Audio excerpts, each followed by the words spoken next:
because your work visa restricts you to find jobs that align with your major. Basically, your life is on hold. It's frozen. You cannot make any big adjustments. And that is why a lot of international students struggle with their life. Because if they choose to stay in the US and they hate their job, then they have to suck it up. Hi guys! Today we're going to talk about the mental cost of staying in the US as an international student. And I'm going to be using the film Problemista here and there. I'm just going to talk about a little bit of that to illustrate how difficult it is for international students to stay in the US. I want to talk about this topic today because I used to study in the US. Well, study and work.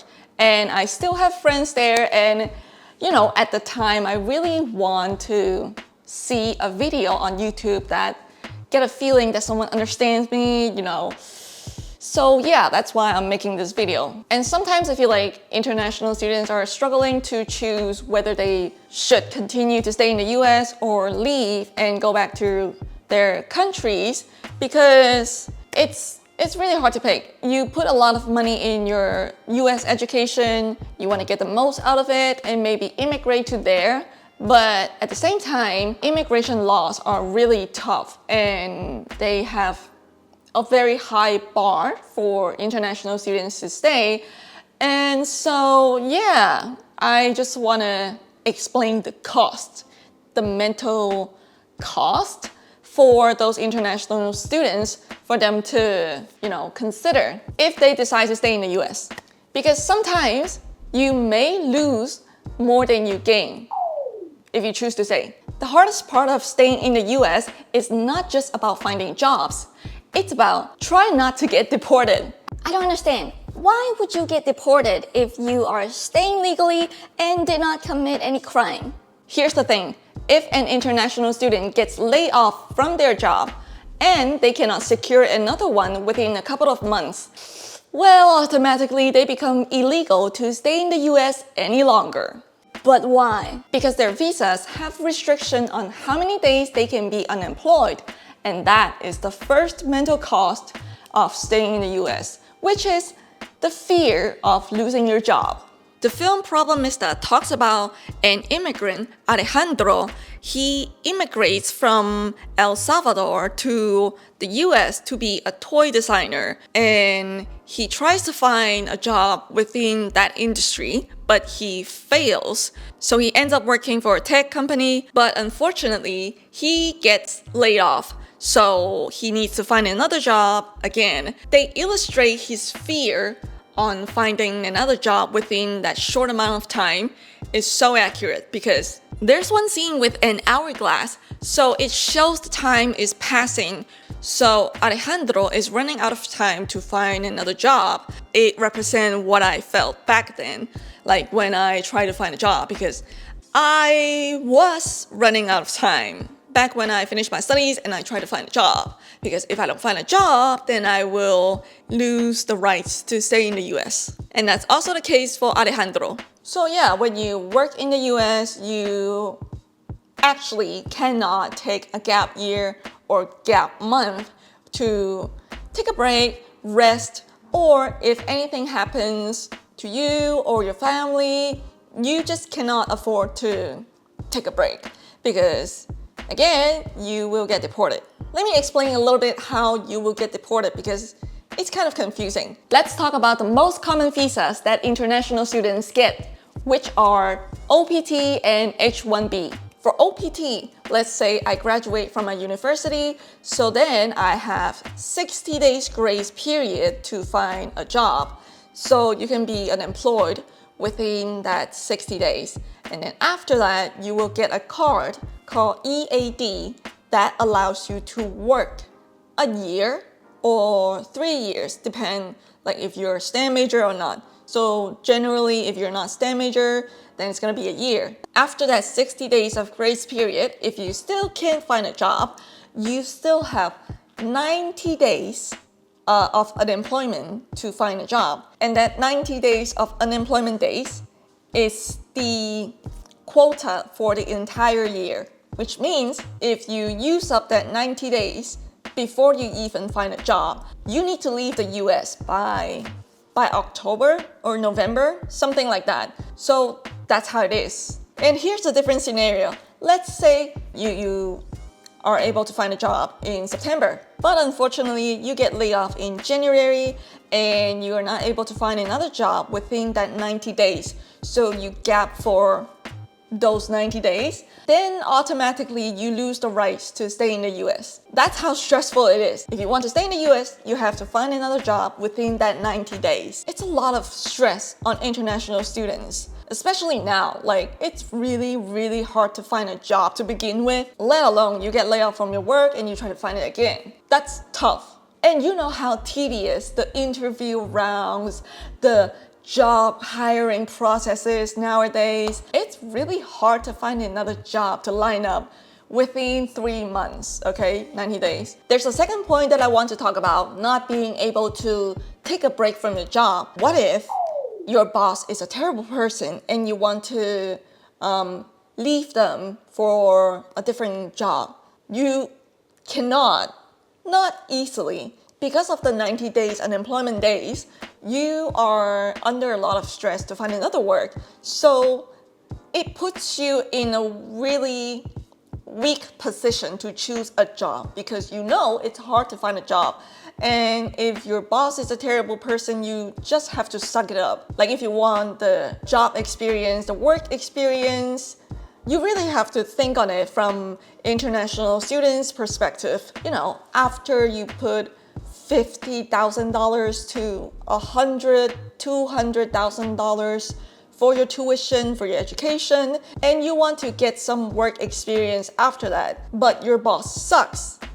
And if you want to get the work experience, you just kind of have to suck it up, like Alejandro. So in the film, Alejandro loses his job in the tech company, so he has to find another job, and he finds another person who's willing to give him jobs. That person is Elizabeth. But the thing is, Elizabeth only promises him to give him sponsorship to stay in the US after Alejandro works for her a little bit. Elizabeth wants to organize a gallery for her late husband, and she finds Alejandro. But Elizabeth is not a good person. She's really temperamental. She treats other people not that nicely, especially waitress, and she yells at people a lot. In the beginning, Alejandro doesn't really like her. Alejandro chooses to work for her because he needs the sponsorship. So he's willing to put up with anything. The second mental cost of staying in the US is you will be extremely burnt out from trying to be the best of the best. You literally will do anything just to stay in the US. So whether that be like Alejandro chooses to work for Elizabeth, even though she's not a nice person, really hard to work with, you know, it's kind of nuts. And you will become nuts too.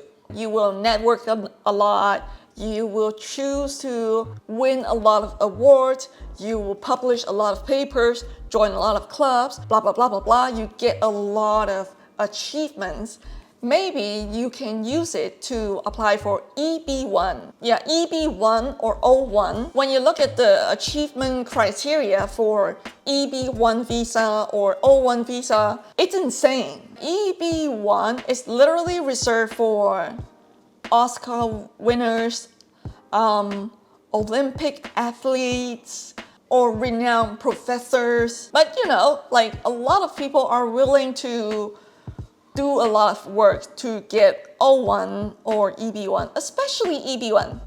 Now, let's talk about networking. I have so much hatred for networking. It's a place that you pretend not like yourself. Try to network with people you don't really know, you don't even know how to talk to them, and you are just trying to get a job, get connection, and it makes you feel like you are a fraud. You are a snowflake. You are the fakest person on earth. You just have to fake to get a job. It feels really transactional. That is not the purpose of networking. But if you are in a hurry to find a job, let's say you get laid off, then you have to network. You don't have to network, but people always say like, if you network, then you will get a job from networking. There are people you should meet. I study communications in Seattle, and let me tell you, it's really hard to find non-tech people to talk to, because Seattle is a tech city. It's home to Amazon, Microsoft, and there are a lot of other companies as well, like Google, Facebook. And whenever there's networking event, usually tech people are the majority of the crowd. And I'm not a tech person. I know how to communicate. I don't know how to communicate with tech person, because whatever they are talking about, I just don't understand. And you have to pretend you understand them and be interested so you can get connection. You connect them on LinkedIn, and you have to send them the email to thank them, and you have to be interested to follow up with them, and maybe just hope they will be interested in you and to give you a job or think of you because you're so kind, you follow up. So when you go to those networking events, basically it goes something like this. Oh yeah, AWS. Wow, that's cool. I love it. AWS. Of course. Cloud service. Yes. Tell me more about it. I'm so interested. I have no idea what they're talking about. So yeah, if you ever want to feel bad about yourself, just go to those networking events, especially when there are a lot of tech people. And you just have to pretend like you understand what they're saying and be interested.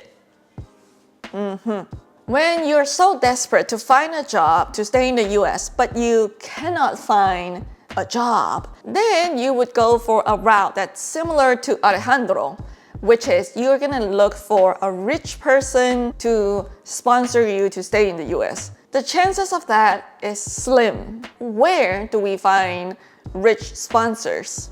Like if you do tech works, then it's easier to find like angel investors, rich sponsors. But if you're a regular decular major like linguistics, communications, psychology, accounting, something like that, it's hard to find a rich sponsor. And if you cannot find a rich sponsor, then you would go for a different route, which is you're gonna have to do some uncomfortable work, illegal shit. Well, you can always pay someone to marry you and then you just break up, It's like, it's not legal, but like, you want to stay in the US? There's a will, there's a way. Personally, I really hate the phrase, there's a will, there's a way. Sometimes there aren't. I know there are people who will do illegal shit to stay in the US. There are multiple illegal paths that you can choose to stay in the US. To me, that's just, no. I am not playing with laws. No. I want to come and go like a gush of wind. Like I am a free bird to travel to anywhere and live in anywhere. And if there's any constraint, then I will just leave. Let's talk about mental cost number 3.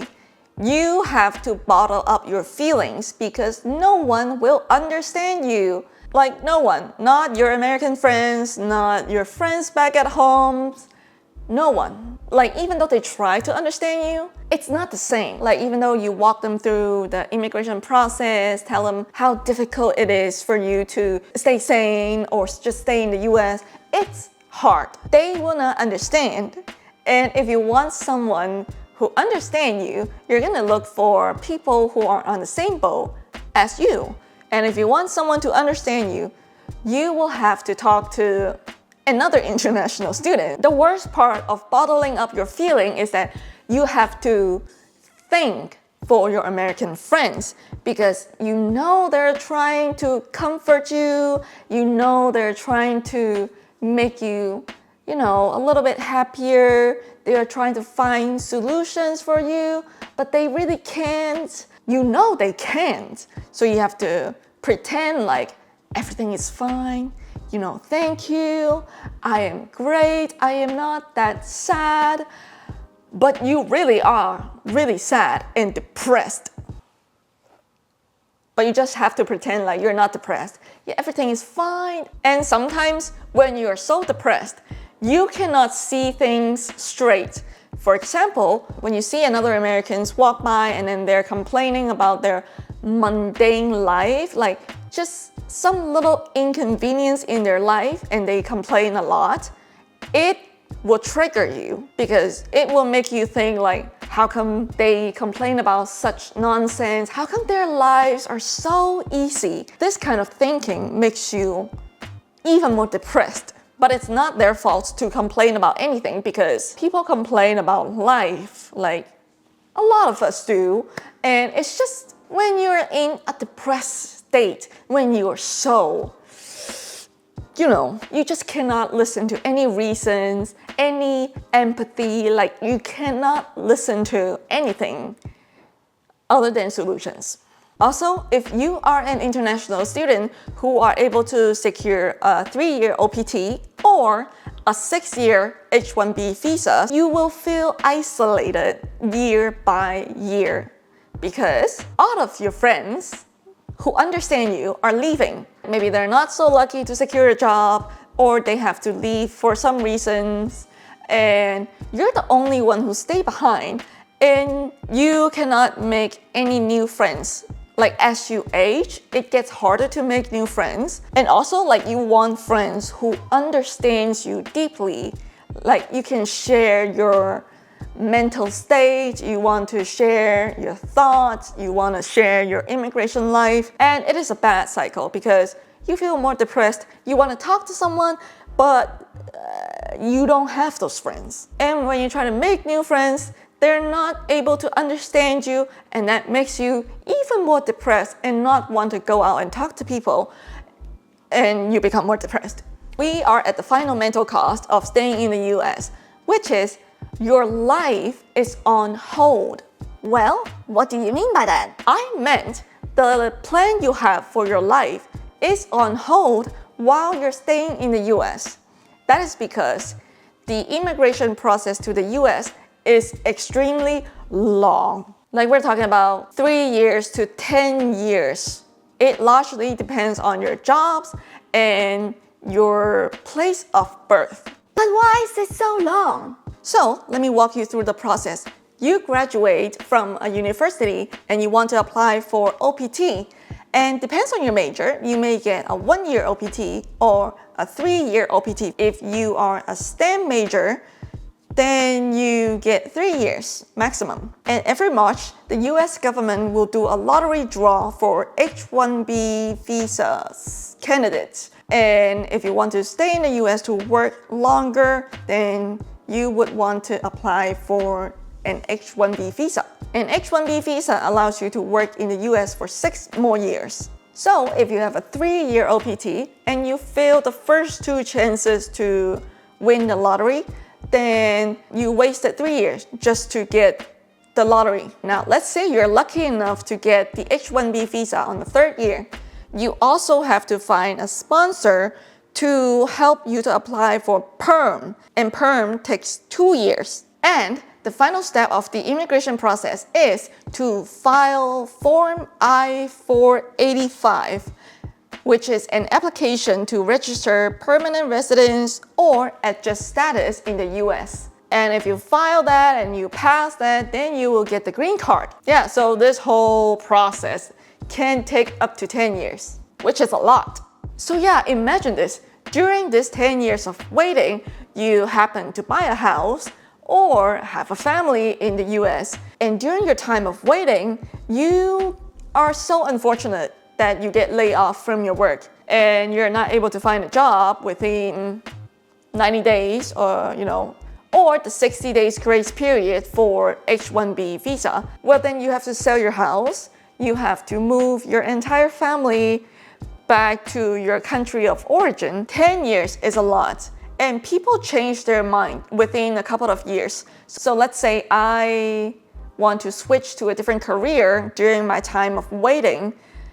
It's really hard. Let's say I work in Amazon as a programmer, but I hate that job and I want to switch to a different career. Let's say I want to be a graphic designer. Unfortunately, you cannot work as a graphic designer even you have the skills because your work visa restricts you to find jobs that align with your major. Basically, your life is on hold. It's frozen.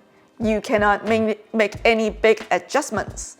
Take a gap year. No. You want to switch to a different career path. No. They are just stuck. And that is why a lot of international students struggle with their life. Because if they choose to stay in the US and they hate their job, then they have to suck it up for a lot of years, many years, just to get the green card so they can make plans, a new plan for their life. But until then, they have to suck it up. And you may ask, like, if it's so difficult to stay in the US, why don't they just move back to their country? Here's the thing. Well, maybe their countries are not as developed as the US. They don't have a lot of resources as the US. You know, once they have seen what it's like out there, it's really hard for them to go back to where they were. It takes a lot of mental work to adjust their life in the US to their country of origin. Or maybe their country is nice, it's really developed, but it's too competitive. Yes, even more competitive than the US. So that's why they want to stay in the US. So yeah, that wrapped up today's video. And for the international students who are watching this video, and if you're struggling, should you choose to continue to stay in the US or move back home? I only have one thing to say, which is basically everywhere is the same. It's the class that you're in. So if you're from upper class, you're gonna do just as fine anywhere else. Like even upper middle class or up middle class. It's just a matter if you're rich or not. Because if you're rich, everywhere is heaven to you. And if you are not rich, the problems are gonna follow you. Sometimes moving back home or moving to a different country other than the US may be a better option for you. Because after all, the immigration process is just too long. A lot of things can change just within 3 years, 2 years. Look where we are now compared to 5 years ago. You know, yeah, just think on the time cost because time is more valuable than money. I highly recommend you guys to watch the film Problemista, and in the future, I will talk more about being a global citizen or growing up in different cultures or having multi-identities, something like that. So I'm gonna put all those videos in this playlist. So stick around if you're interested. And yeah, I'll see you guys in the next episode. Bye bye.